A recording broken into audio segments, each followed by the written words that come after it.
시간에는 예수 믿는 사람들의 세상관 또 그리스도인의 세상관에 대해서 함께 살펴보고 은혜를 나누고자 합니다.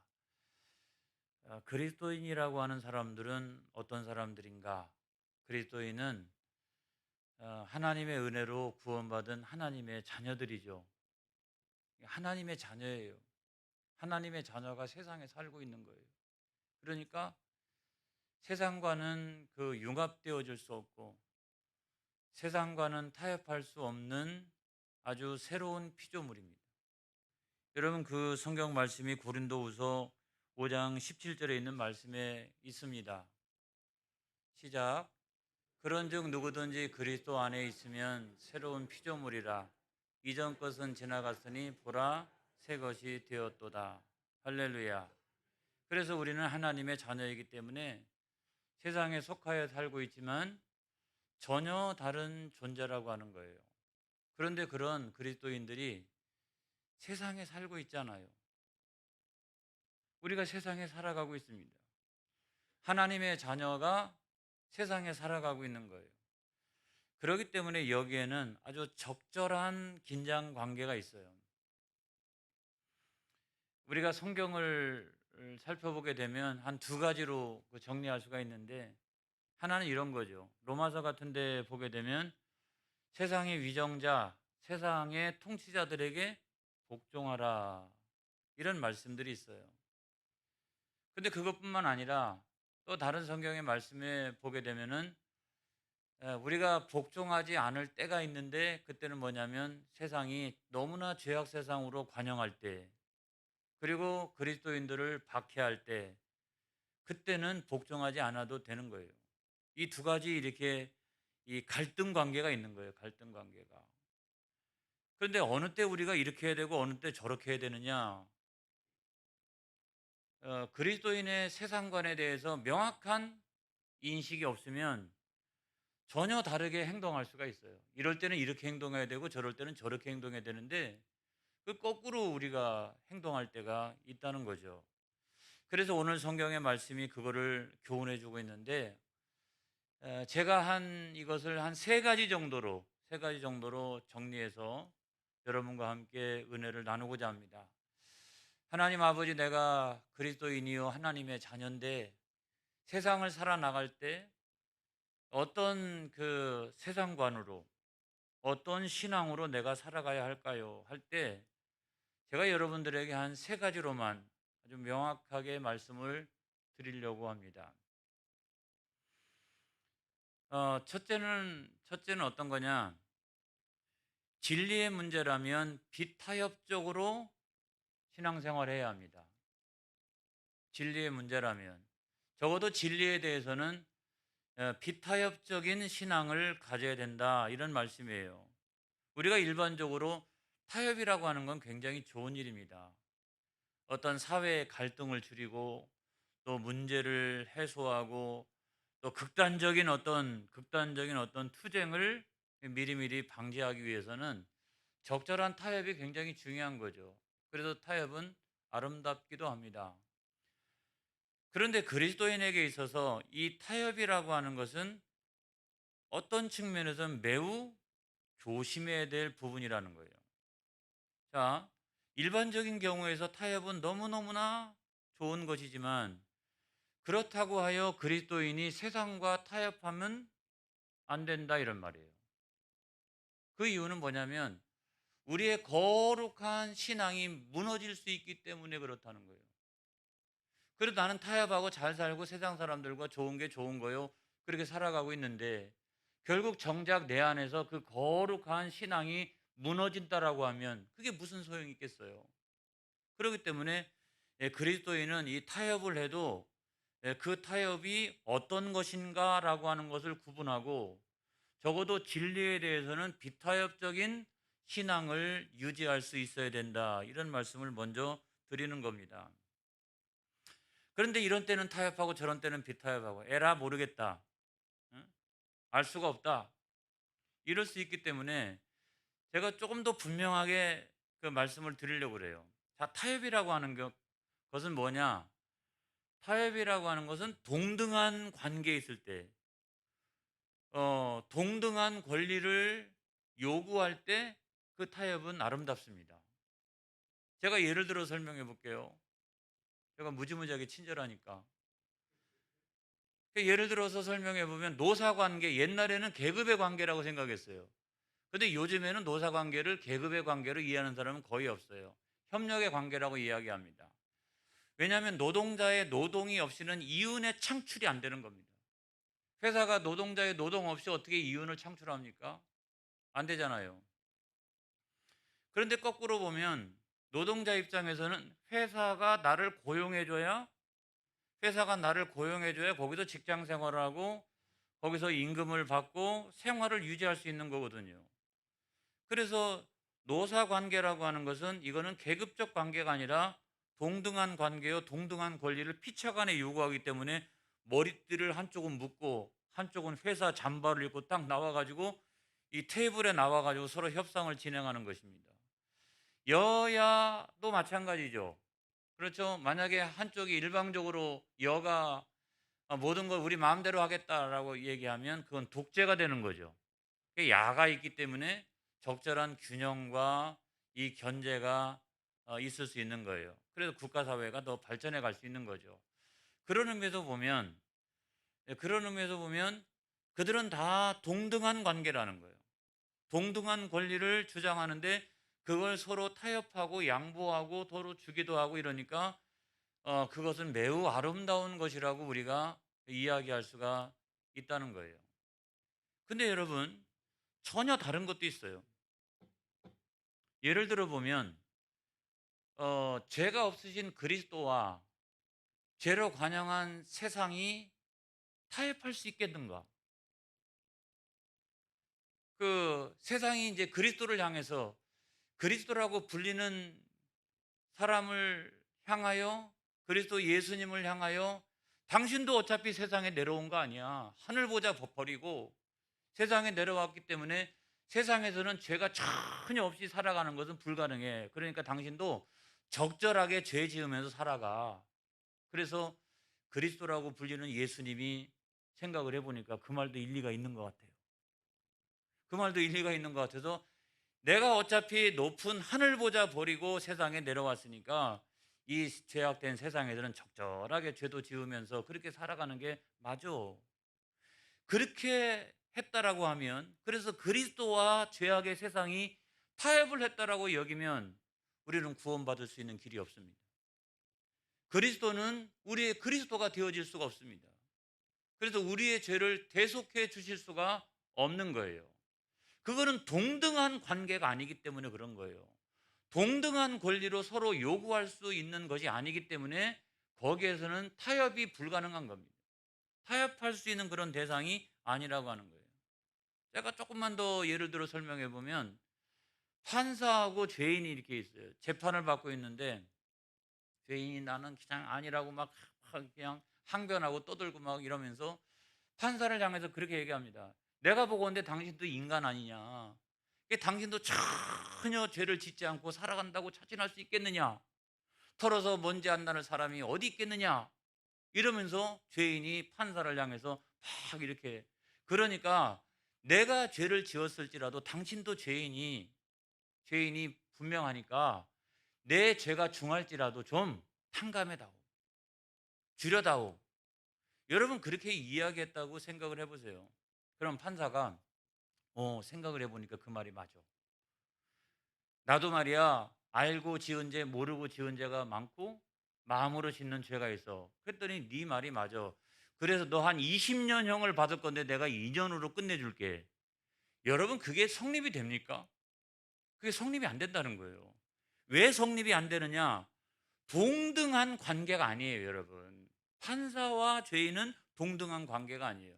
서로 동등하게 자기 권리를 주장하면서 타협할 수 있는 상황과 대상이 아니잖아요. 그렇게 따지고 들다가는 2년 받을 거 한 4년 받습니다. 오히려 더. 그리고 재판정, 모독죄 이런 것들이 추가되어질 수도 있는 거예요. 왜냐하면 동등한 관계가 아니니까. 동등한 권리를 상호 간에 평등한 입장에서 주장하고 요청할 수 있는 관계가 아니기 때문에 그렇다는 거예요. 그거는 타협할 수 있는 대상이 아니라고 하는 거예요. 근데 우리가 조금 더 나가서 생각을 해보면 그리스도인과 세상의 관계는 어떠한가? 이것도 여러분 마찬가지라는 거예요. 자, 우리는요, 하나님의 은혜로 구원받은 하나님의 자녀입니다. 그게 우리의 신분이잖아요. 우리의 신분. 그리고 우리는 하나님의 자녀이기 때문에 어떻게 하면 부족하지만 나는 연약하지만 그래도 하나님의 성품, 그 내 아버지가 되시는 하나님의 성품을 내가 본받기 원합니다. 내가 성화된 삶을 살아가기 원합니다. 그것 때문에 몸부림치는 거 아니에요? 그것 때문에 가끔 새벽에 와서 눈물 흘리고 회개하는 거 아닙니까? 우리가 다 어떻게 하면 내가 하나님의 자녀로서 그 하나님의 그 마땅한 그 성품을 내가 본받을 수 있을까? 내가 정말 그런 하나님의 영광을 드러내는 사람이 될 수가 있을까? 내가 단 하루를 살아도 나를 지배하는 삶의 원리와 내 활동의 모든 목표가 하나님의 영광에 있나니 하나님 아버지 나의 시간과 물질과 내 건강을 통해서 오직 하늘 영광으로 살아갈 수 있도록 나를 인도하여 주시옵소서. 내가 때때로 세상에 미혹을 당하고 유혹을 받는다 할지라도 그래도 내 인생의 목표가 하나님의 영광이 되게 하여 주시옵소서. 막 이러면서 몸부림치면서 부족하면 또 회개하고 눈물 흘리고 막 이러면서 몸부림치면서 살아나가는 것이 하나님의 자녀의 모습인 줄로 믿습니다. 그런데 어떤 사람이 나는 하나님의 자녀다라고 이야기하면서도 전혀 하나님의 자녀다운 성품이 드러나지 않는다라고 하면 문제예요. 왜 그렇게 못됐어요? 그럼 안 되잖아요. 그리고 내 인생의 목표가 하나님께 영광을 올려드리는 것이 구원받은 하나님의 자녀에 있어서 가장 중요한 목표인데 그게 아니라 오히려 하나님의 영광 무비거대, 하나님의 영광을 무시하고 비방하고 거역하고 대적한다라고 하면 어찌 우리가 그 사람을 하나님의 자녀라고 이야기할 수 있겠는가? 여러분, 그것이 제가 지난주 수요 예배 때 말씀드렸던 설교의 가장 중요한 제목입니다. 이렇기 때문에 구원받은 하나님의 자녀는 그 신분이나 성품이나 인생의 목적이나 활동의 목적이나 이것이 세상과는 확연하게 구분되어져 있다는 사실입니다. 이 사이에는 타협할 수 있는 여지가 없다라고 하는 것을 여러분 믿으시기를 주의 이름으로 축원을 드립니다. 할렐루야. 왜 그러느냐? 동등한 관계가 아니에요, 여러분. 어찌 보면 신분에 있어서 세상 사람들과 세상과 하나님의 자녀가 어떻게 동등한 관계에 있을 수가 있습니까, 여러분? 동등한 권리를 서로 요청할 수 있는 게 아니에요. 야, 그리스도인 너 말이야 세상에 살고 있으니까 어차피 세상에 살고 있는 거 아니야. 그러니까 적절하게 죄짓고 우리처럼 살아가. 그래? 그 말이 맞는 것 같은데? 그래서 나도 그러면 적절하게 죄짓고 살아갈게. 이렇게 한다라고 하면 그게 하나님의 자녀로서 하나님께 영광을 올려드리는 삶의 모습은 아니잖아요. 이거는 여러분 관계가 다른 거예요. 권리가 다른 거예요. 그럼에도 불구하고 우리가 하나님의 자녀인 그리스도인이 세상의 자녀와 아무런 상관이 없고 여러분 이렇게 구별되는 삶을 살아가야 되는데 그럼에도 불구하고 하나님의 자녀가 세상의 자녀하고 별반 차이점을 모르겠다라고 하면 여러분 우리는 회개해야 합니다. 우리는 회개해야 합니다. 또는 세상의 자녀보다 우리가 더 잘못하고 있다라고 하면 죽을 만큼 회개해야 합니다, 여러분. 죽을 만큼. 회개해야 되는 거예요. 왜냐하면 우리가 하나님의 자녀니까. 하나님의 영광을 위해서 우리가 살아가야 되기 때문에. 그래서 그리스도인은 세상과 동등하지 않다. 동등한 권리를 상호 나눠 가질 수 있는 것이 아니다. 하나님의 자녀는 죄악 세상 가운데서 어떻게 비타협적으로 진리를 수호해야 한다. 할렐루야. 이것이 첫 번째로 가장 중요한 거예요. 그렇게 살아가는 당신의 자녀를 보고 저 위에서 하늘에 계신 하나님께서 얼마나 기뻐하실까요? 연약함을 아세요. 그렇죠? 우리의 부족함을 아세요. 그렇지만 그렇게 살아가기 위해서 노력하는 하나님의 자녀를 보고 저 위에서 얼마나 기뻐하시며 성령을 통해서 도와주실 줄로 믿습니다. 그 연약함을 도와주실 줄로 믿습니다. 그러므로 우리는 낙심하거나 절망할 필요가 전혀 없다라고 하는 말씀이에요. 그래서 절대로 이게 그 진리 안에서 타협되어질 수 없다라고 하는 것이 오늘 성경 말씀이에요, 사실은. 오늘 성경 말씀을 우리가 자세히 한번 살펴보도록 하겠습니다. 자, 신명기 7장 2절에 있는 말씀 보겠어요. 시작. 내 하나님 여호와께서 그들을 내게 넘겨 내게 치게 하시리니 그때 너는 그들을 진멸할 것이라. 그들과 어떤 언약도 하지 말 것이요 그들을 불쌍히 여기지도 말 것이며 라고 성경이 말씀하고 있다는 거예요. 자, 여기서 보면 진멸하라, 하나님께서 그렇게 말씀하시는 건 뭐냐면 너희들을 도구로 삼아서 내가 지금 가나안을 심판하시겠다는 거잖아요.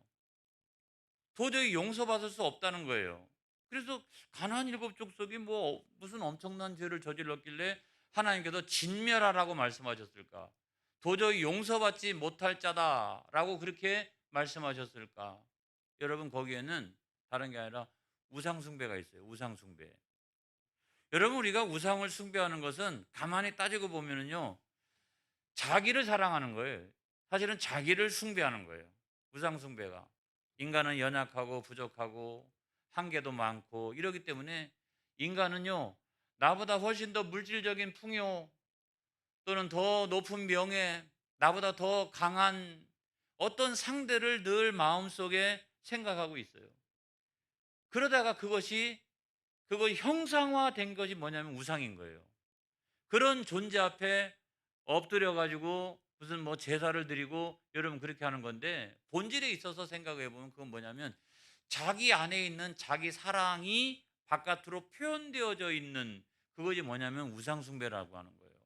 그런데 그 가나안 일곱 족속은요, 우상이 뭐 바알 주상, 주신이 이제 바알이고, 그다음에 그의 아내격이 아세라 목상이고 여러 잡신들이 있는데 다 합쳐서 가나안 땅에 우상이 몇 개나 될까?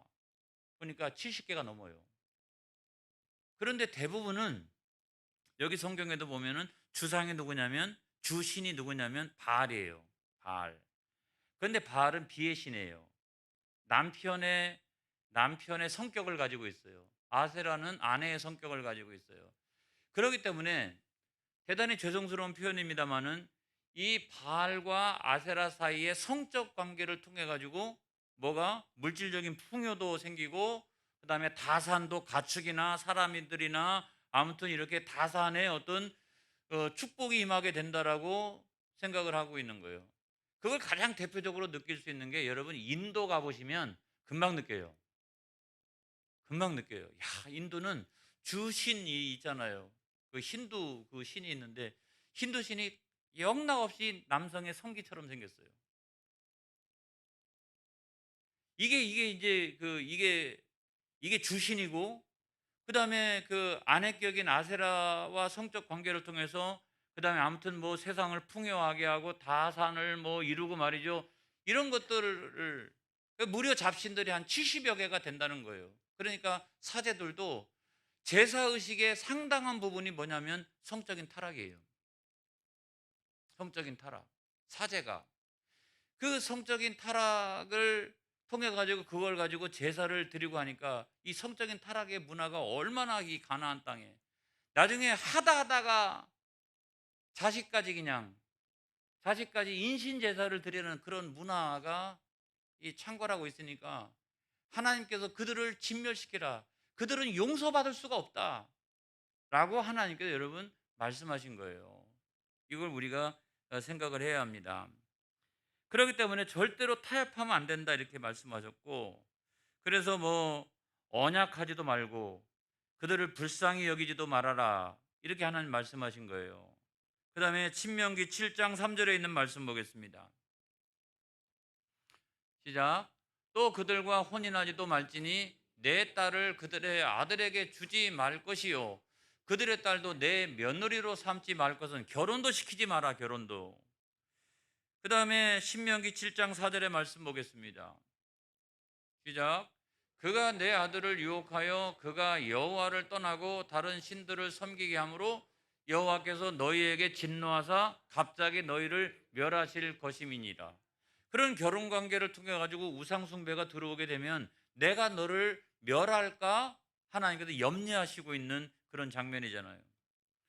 그다음에 신명기 7장 5절에 있는 말씀 보겠습니다.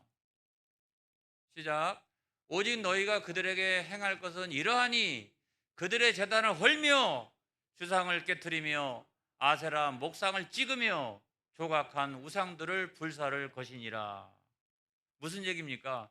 그 우상들을 뭐 헐고 깨뜨리고 찍고 불살라 버려라 라고 하는 말을 한마디로 표현하면 진리에 있어서는 비타협적으로 신앙생활을 하라는 거예요. 그만큼 헐고 깨뜨리고 내 안에 하나님보다 더 사랑하는 것이 있다면 그걸 과감하게 헐고 깨뜨리고 어떻게 찍어버리고 그거를 불살라 버려라. 그런 태도로 신앙생활을 해야 이 가나안이라고 하는 죄악 세상에서 너희가 승리할 수 있다는 거예요. 오늘날도 죄악 세상 가운데서 우리가 어떻게 승리할 수 있겠습니까? 그건 다른 게 아니라 진리의 말씀을 붙들고 비타협적으로 신앙생활을 해야 되는 거예요. 그래서 내 안에 주여 내 안에 정말 하나님보다 더 사랑하는 것이 있다면 내가 그것을 헐어버리게 하여 주옵소서. 내가 하나님보다 더 사랑하는 것이 있다라고 하면 하나님 그거를 깨뜨리게 하여 주시옵소서. 그걸 찍어버리게 하여 주옵소서.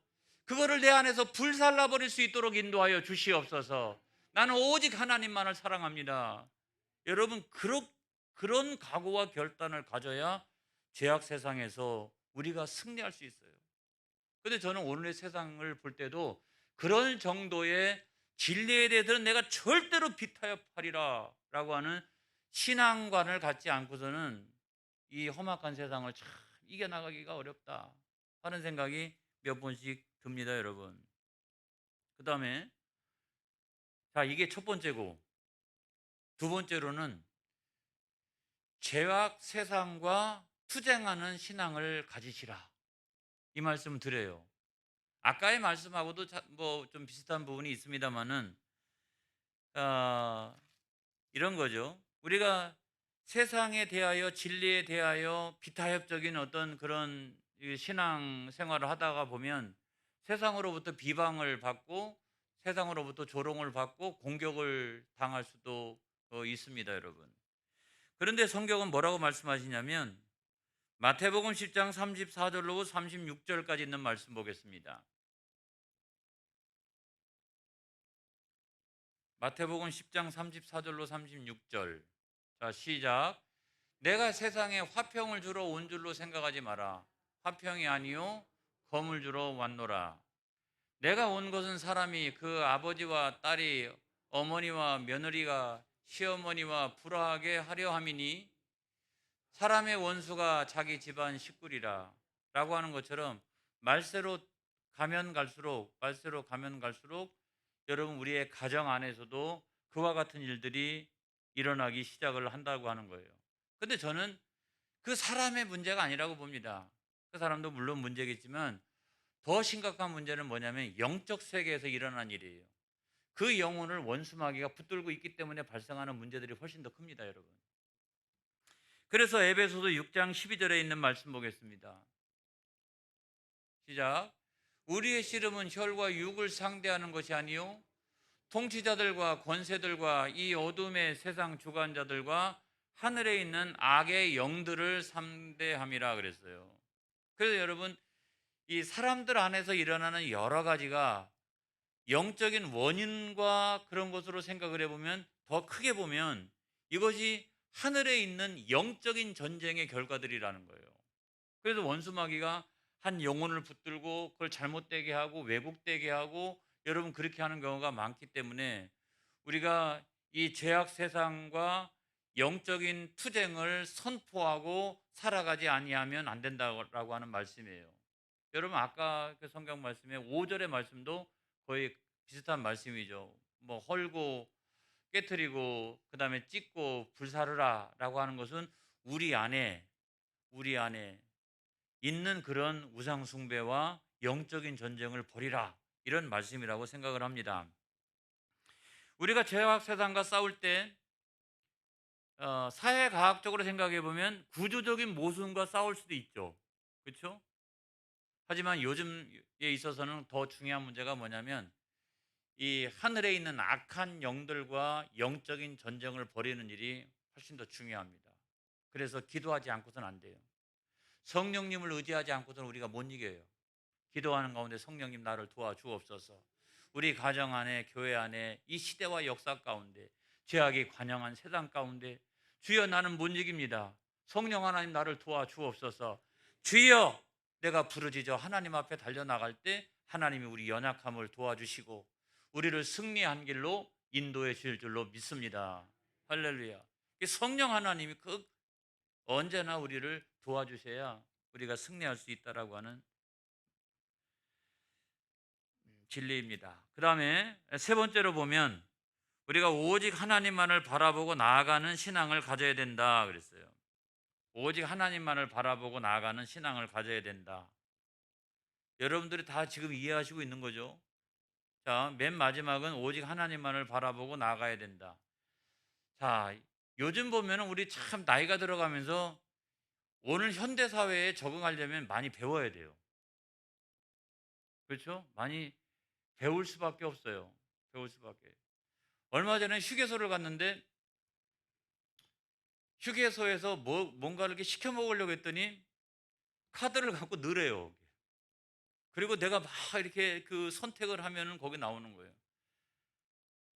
여러분 햄버거 하나를 먹을 때도 어떤 기계 앞에 첨단 기계 앞에 서가지고 카드 집어넣고 막 내가 이렇게 선택해가지고 나중에 결과 가지고 잔돈 딱 이거 계산해서 그걸 딱 보고 난 다음에 우리가 선택하게 되는 경우가 굉장히 많이 있어요.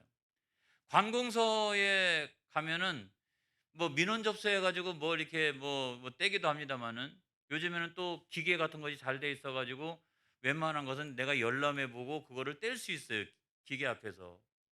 그런데 휴게소 같은 데도 제가 느꼈습니다마는 저보다 연세가 있는 분들은 당황하더라고요. 그 순간에 옛날엔 돈이면 됐는데 말이야. 카드를 넣으라고 그러지 막 이거 다 내가 이렇게 보고서 찍어야 되고 선택해야 되고 이런 것들 앞에서 당황을 하기도 합니다. 여러분 요즘에는 그 인터넷 시대라 정보의 양이 얼마나 많은지 알 수가 없고요. 또 그걸 통해서 은연중 거짓 정보나 또는 잘못된 가치관이 얼마나 많이 들어오는지 알 수가 없어요. 제가 간혹 이제 기독교와 관련한 어떤 좋은 글 같은 게 있어서 이건 참 글이 좋다라고 생각하는데 단 1페이지도 지나지 않아서 이거 좀 이상한데 이런 거 많아요. 그리고 메인에서 맨 위에 있어요. 소위 하 또는 신 이런 이상한 그 이단들에서 맨 위에다 올려놔요. 그걸 맨 위에다가 그거를 작업해서 맨 위에다가 올려놓도록 설정하는 게 있거든요. 그래서 어떤 하나를 내가 검색해서 그거에 대해서 지혜를 얻어야 되겠다라고 생각해서 그거를 딱 눌렀는데 그게 맨 위에 떠요. 그것이 기독교라고 생각을 했어요. 기독교적인 교훈과 가치관이라고 생각했어요. 근데 단 1페이지도 지나지 않아서 딱 보니까 이게 이상한 데로 가네 이거. 금방 느끼게 된다고요. 근데 영적인 분별력이 없으면 그것이 마치 기독교적인 가치관으로 생각하거나 기독교적인 교리라고 잘못 생각할 수도 있어요. 참 좋은 글인데 이렇게 생각할 수 있어요. 그렇지 않아요. 여러분 그래서 우리가 이런 세상에서 제일 많이 해야 될 것은 뭐냐면 성경을 많이 읽으시라 이거예요. 성경을 많이 읽어야 그런 모든 것들에 대해서 엄청난 정보요, 그다음에 엄청나게 그 잘못된 가치관, 그다음에 첨단의 기기 이런 것들 앞에서 인간이 무기력해지지 아니하고 그런 것들에 대해 영적인 분별력을 가질 수 있는 것이 뭐냐면 성경을 많이 읽을 때 분별력을 갖게 되는 것입니다. 우리는 성경을 통해서 야, 첨단 기기가 대단하네. 정보 양도 엄청나고 그럼에도 불구하고 그런 거 다 그 뒤에는 우리 하나님께서 천하 만물을 다스리고 통치하시고 섭리하시고 있어. 여러분 이것을 우리가 깨닫게 되어지고 하나님을 더욱더 의지하도록 되어져 있어요. 그런데 여러분 현상적으로 첨단 기기에 무기력해지고 잘못된 가치관에 점점점 그 홍수 속에 빠지게 되면 하나님은 굉장히 위약하신 분, 이런 것들이 막 온 세상을 다 지배하는 것이라고 여러분 생각을 하고 있다는 거예요. 그렇지 않습니다, 여러분. 오늘 성경의 말씀 신명기 7장 6절로부터 7절까지 있는 말씀을 한번 보겠습니다. 시작. 너는 여호와 내 하나님의 성민이라. 내 하나님 여호와께서 지상 만민 중에서 너를 자기 기업의 백성으로 택하셨나니 여호와께서 너희를 기뻐하시고 너희를 택하심은 너희가 다른 민족보다 수요가 많기 때문이 아니니라. 너희는 오히려 모든 민족 중에 가장 적으니라 그랬어요. 자, 그때 당시 세계 최고의 문명 애굽이었습니다. 그런데 그 문명의 한복판에서 아무튼 수혜를 누리고 있는 자기 백성을, 또 노예살이를 하던 자기 백성을 구원하신 분은 하나님이신 줄로 믿습니다. 그 세계 최대의 첨단의 문명을 자랑하고 있는 그곳에서 하나님이 자기 백성을 권능의 손으로 구원해 내셨어요. 오늘날도 저는 마찬가지라고 생각합니다. 첨단의 문명, 또 첨단의 기기, 문화, 그런 것이 있을지라도 거기서 우리를 구원하시는 분은 하나님이신 줄로 믿습니다. 할렐루야. 하나님의 뜻과 섭리에 우리가 잘 순종하는 것이야말로 승리의 길이요, 하나님의 말씀에 잘 순종하는 것이야말로 복을 받는 유일한 길입니다. 그래서 우리는 이 세상이 점점 발전해 가면 갈수록 우리는 성경을 많이 읽고 하나님 말씀을 붙들고 여러분 하나님 앞으로 나아가야 될 줄로 믿습니다. 그것이 승리의 길이라는 거예요. 저는 오늘 세 가지를 여러분들에게 말씀을 드렸어요. 적어도 진리에 대해서는 여러분들이 비타협적인 신앙을 가지시라. 죄악 세상과는 투쟁할 수 있는 신앙을 가지시라. 이 말씀 드렸고, 우리는 늘 언제나 하나님께로 나아가는 그런 신앙을 가져야 된다고 오늘 성경은 우리들에게 가르쳐주고 있습니다. 여러분들의 앞날에 승리가 있기를 축복합니다. 여러분들의 앞날을 하나님께서 은혜 주시고 복 주시기를 원합니다. 할렐루야. 기도하겠습니다.